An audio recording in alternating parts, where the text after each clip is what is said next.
Queridos hermanos, iniciamos la lección divina de este domingo 26 de noviembre, último domingo del tiempo ordinario, en que celebramos la solemnidad de nuestro Señor Jesucristo, Rey del universo.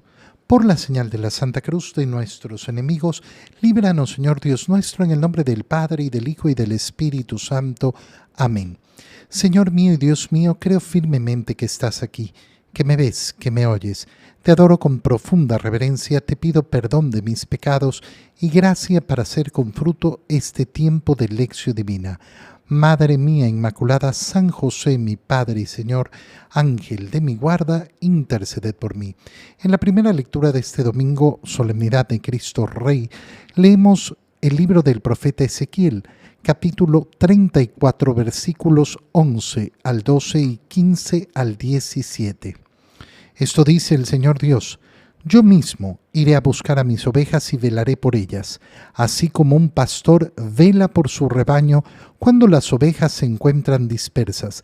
Así velaré yo por mis ovejas e iré por ellas a todos los lugares por donde se dispersaron un día de niebla y obscuridad. Yo mismo apacentaré a mis ovejas, yo mismo las haré reposar, dice el Señor Dios. Buscaré a la oveja perdida y haré volver a la descarriada. Curaré a la herida, robusteceré a la débil, y a la que está gorda y fuerte la cuidaré. Yo las apacentaré con justicia.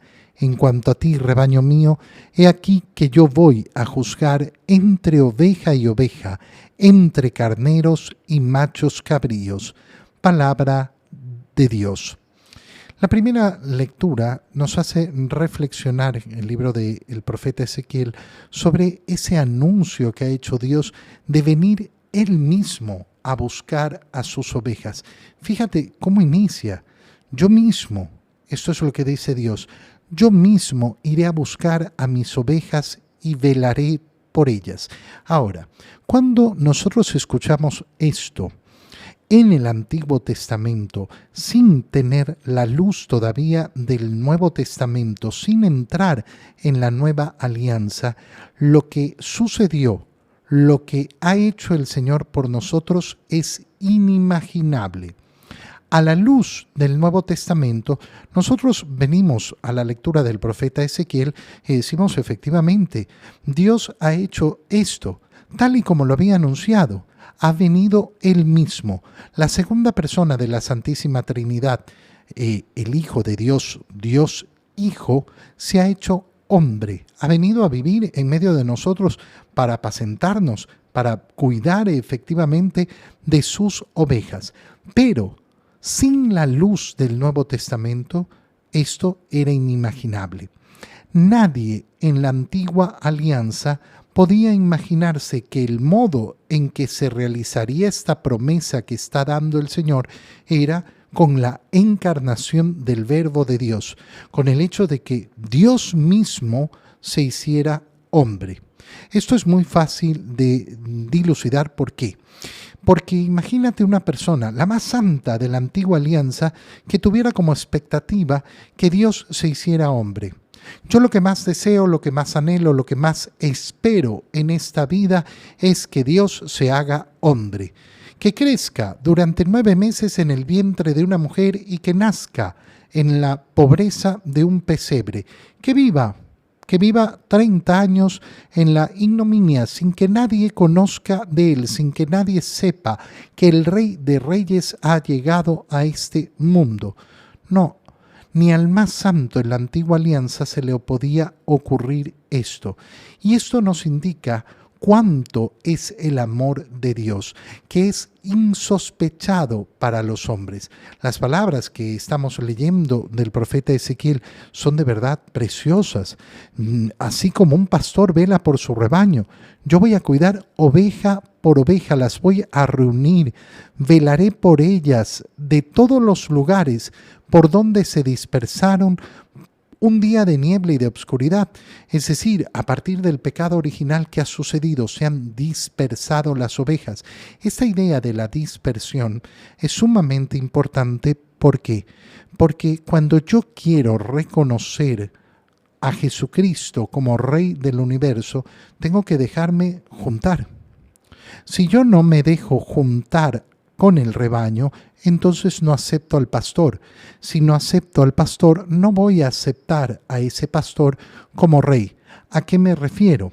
Nosotros son congregados como iglesia y lo vivimos domingo a domingo. Cuando una persona dice, no, bueno, no es tan importante ir a misa, ¿qué está diciendo? Está diciendo, no es tan importante congregarme con el resto de ovejas. Yo sigo siendo entonces una oveja dispersa, una oveja alejada, una oveja que no quiere entrar en el rebaño del Señor, a pesar de que el Señor está diciendo cómo va a juntar a las ovejas. Él mismo las va a apacentar, yo mismo las haré reposar, buscaré a cada oveja perdida y la volveré, la curaré, la robusteceré, es decir, las cuidaré una por una. Y finalmente dice, en cuanto a ti, rebaño mío, voy a juzgar. Entre oveja y oveja, es decir, se anuncia ¿qué cosa? El juicio individual a cada uno. No un juicio general, un juicio individual. Eso requiere el conocimiento de cada una de las ovejas. En la segunda lectura, leemos la primera carta de San Pablo a los Corintios, capítulo 15, versículos 20 al 26 y 28. Hermanos, Cristo resucitó y resucitó como la primicia de todos los muertos, porque si por un hombre vino la muerte, también por un hombre vendrá la resurrección de los muertos. En efecto, así como en Adán todos mueren, así en Cristo todos volverán a la vida, pero cada uno en su orden. Primero Cristo como primicia, después, a la hora de su advenimiento, los que son de Cristo. Enseguida será la consumación, cuando después de haber aniquilado todos los poderes del mal, Cristo entregue el reino a su Padre, porque Él tiene que reinar hasta que el Padre ponga bajo sus pies a todos sus enemigos. El último de los enemigos en ser aniquilado será la muerte. Al final, cuando todo se le haya sometido, Cristo mismo se someterá al Padre y así Dios será todo en todas las cosas. Las palabras que leemos de San Pablo son palabras sumamente profundas y preciosas. Vamos a tratar de resumirlas en las ideas más concretas. Lo primero, lo más importante que está diciendo San Pablo, Cristo resucitó. Y resucitó como primicia de todos los muertos, es decir, el primero que ha vencido a la muerte, siendo hombre, a pesar de ser Dios y verdadero hombre, siendo hombre, ha vivido efectivamente la condición que nos toca vivir a todos y cada uno de nosotros, que es la muerte, pero la ha vencido, ha resucitado, porque si por un hombre vino la muerte, también por un hombre vendrá la resurrección de los muertos. De nuevo, entonces, tal y como ayer se nos hace recapacitar sobre esa fe que debemos tener sobre la resurrección. ¿Cuál es la verdadera esperanza que mueve el corazón del cristiano? Vencer la muerte.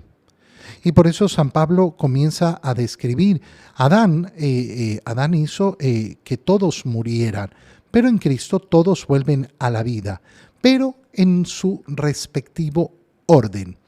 No es entonces que ya tenemos la victoria ni la vida definitiva. Tenemos efectivamente el camino victorioso de Cristo que nos conduce a la vida eterna. Y eso tiene un orden. Es decir, lo que está diciendo San Pablo en definitiva es, no crean que no van a morir. Todos vamos a morir. Si Cristo murió, también nosotros moriremos. Y si Cristo resucitó, también nosotros resucitaremos. Vendrá la consumación cuando después de haber aniquilado todos los poderes del mal serán aniquilados. No quedará ninguno. Y entonces Cristo entregará el reino a su Padre, porque Él tiene que reinar. Él tiene que reinar. Y el último de los enemigos en ser aniquilado será la muerte. El último. ¿Por qué dice que el último de los enemigos en ser aniquilado tendrá que ser la muerte? Porque es efectivamente el último de los enemigos. Nosotros a lo largo de nuestra vida ya tenemos la disposición para vencer el pecado, para vencer las inclinaciones hacia el pecado, para vencer las tentaciones. Tenemos la gracia de Dios. Tenemos la capacidad de podernos reconciliar con Dios a través de nuestro arrepentimiento y de su misericordia. Pero lo que no tenemos todavía es la capacidad de vencer la muerte. Por eso es que todos tenemos que pasar por ella. Pero al final, cuando todo se haya sometido a Cristo, Él mismo se va a someter al Padre. Y entonces Dios será todo en todas las cosas. Esta palabra es sumamente especial porque de lo que se está hablando es de ese proceso de divinización, de la común unión con Dios. Es decir, ¿cuál es la expectativa que yo tengo en mi existencia? La unidad de vida con el mismo Dios. Esa condición que ya tengo como hijo de Dios, la voy a vivir de una manera plena, porque estaré en comunión con Dios. En el Evangelio, leemos el Evangelio de San Mateo, capítulo 25, versículos 31 al 46. En aquel tiempo Jesús dijo a sus discípulos: cuando venga el Hijo del Hombre rodeado de su gloria, acompañado de todos sus ángeles, se sentará en su trono de gloria. Entonces serán congregadas ante él todas las naciones, y él apartará a los unos de los otros, como aparta el pastor a las ovejas de los cabritos, y pondrá a las ovejas a su derecha y a los cabritos a su izquierda. Entonces dirá el rey a los de su derecha: vengan, benditos de mi Padre, tomen posesión del reino preparado para ustedes desde la creación del mundo, porque estuve hambriento y me dieron de comer, sediento y me dieron de beber, era forastero y me hospedaron, estuve desnudo y me vistieron, enfermo y me visitaron, encarcelado y fueron a verme. Los justos le contestarán entonces: Señor, ¿cuándo te vimos hambriento y te dimos de comer, sediento y te dimos de beber?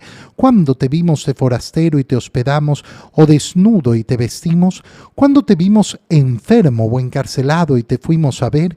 Y el rey les dirá: yo les aseguro que cuando lo hicieron con el más insignificante de mis hermanos, conmigo lo hicieron.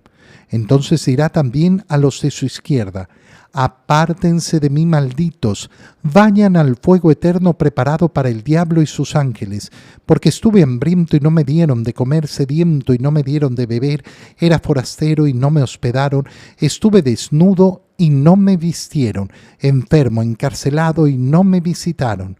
Entonces ellos le responderán: Señor, ¿cuándo te vimos hambriento, sediento, de forastero, desnudo, enfermo o encarcelado y no te asistimos?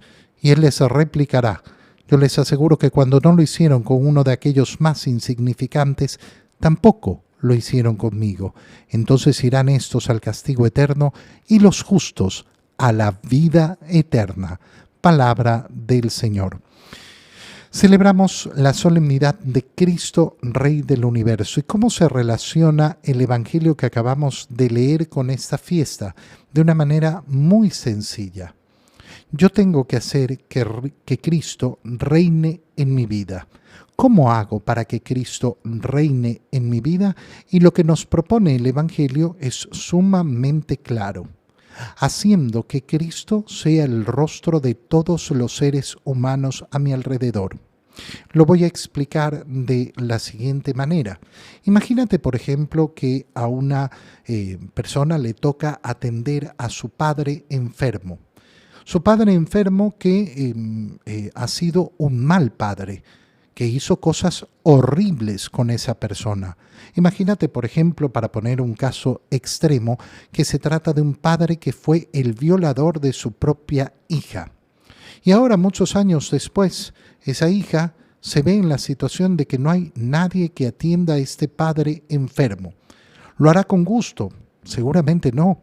Tendrá muchos problemas para poder brindar ese cariño, ese amor a esa persona, ese padre que ha sido un mal padre y que le ha causado un gran dolor, y no solo un dolor, sino un trauma profundo en lo más íntimo de su alma. Bueno, ¿cómo hacer? ¿Cómo hacer para vencer eso y poder servir a ese hombre que necesita ayuda? No sirviendo al Padre, sino sirviendo a Jesús.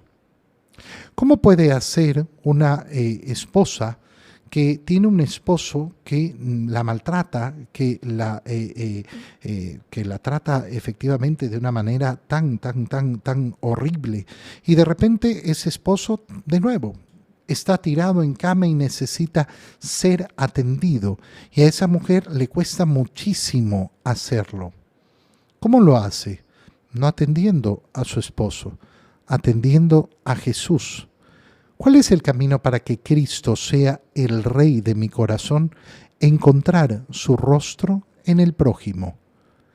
¿Cuál es el modo verdadero para que Cristo sea el Rey de mi corazón? Encontrar su rostro en el rostro del prójimo.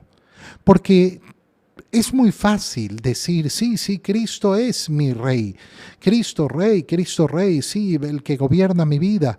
Bueno, la primera manera es encontrándolo en los más miserables, en los más pequeños, en aquellos que no tienen la potestad de rey o la apariencia de rey, aquellos que nunca me imaginaría compararlos con el Rey. El Señor nos permite encontrarlo en el prójimo de tal manera que Él reine verdaderamente en nuestros corazones, porque todo lo hacemos por Él, por amor a Él. Y esta es la comparación que está haciendo. Primera cosa importante. Segunda idea importantísima. Fíjate cómo empieza el discurso que está haciendo el Señor. Cuando venga el Hijo del Hombre rodeado de su gloria. Es decir, está hablando de esa segunda venida. Esa que a partir del siguiente domingo, primer domingo de Adviento, vamos a comenzar a clamar: ven, Señor Jesús. Vamos a pedir durante todo el tiempo de Adviento esa segunda venida del Señor. Cuando venga el Hijo del Hombre, se sentará en su trono. ¿Quién se sienta en el trono? El Rey. Y entonces serán congregadas ante él todas las naciones y apartará a los unos de los otros. Fíjate cómo entonces lo que estamos leyendo es el cumplimiento de lo que leímos en la primera lectura del profeta Ezequiel. ¿Por qué? Porque Dios había anunciado: voy a ir yo mismo a reunir a mi rebaño. Y después de reunir y cuidar a mi rebaño, ¿qué es lo que voy a hacer? Voy a juzgarlo uno por uno. Voy a cuidarlo uno por uno y voy a juzgarlo uno por uno. Bueno, resulta que el Señor nos está explicando a través de este discurso cómo eso que se ha prometido en la antigua alianza se hace en dos tiempos. El Señor ha venido, su primera venida, para entregarnos la salvación, para entregarnos la gracia necesaria para cuidarnos a cada uno de nosotros. Pero vendrá la segunda parte, que es el juicio final, donde Cristo se manifestará en su verdadera condición. En este mundo, durante su primera venida, no se manifestó como un rey. Nació en la pobreza, vivió en la pobreza y murió en la cruz. Nosotros tenemos que sacarnos las vendas de los ojos y reconocerlo como rey, pero Él no se manifestó como rey. En su segunda venida, sí, se manifestará como rey. Y nos dice que habrá aquellos que reciban esa afirmación preciosa: vengan a gozar de qué cosa, del reino de mi Padre. Vengan benditos, vengan a celebrar, vengan a disfrutar de ese reino de mi Padre. Pero en cambio los otros no. No podrán hacer eso. ¿Por qué? Porque serán apartados justamente por no haber encontrado el rostro de Cristo, por no haberlo hecho reinar verdaderamente en su vida. Entonces, termina la lectura diciéndonos: estos irán al castigo eterno y los justos a la vida eterna. Hay esas dos condiciones, hay esas dos posibilidades. Gústele a quien le guste y no le guste a quien no le guste. La palabra del Señor es clara. ¿Qué quiero yo en mi vida? Bueno, yo en mi vida quiero escuchar, ven bendito, disfruta del reino preparado para ti. Te doy gracias, Dios mío, por los buenos propósitos, afectos e inspiraciones que me has comunicado en este tiempo de lección divina. Te pido ayuda para ponerlos por obra. Madre mía Inmaculada, San José, mi Padre y Señor, Ángel de mi guarda, interceded por mí. María, Madre de la Iglesia, ruega por nosotros. Queridos hermanos, en este domingo de Cristo Rey, que el corazón de Jesús reine en sus corazones, en el nombre del Padre, y del Hijo, y del Espíritu Santo. Amén. Una feliz fiesta de Cristo Rey para todos.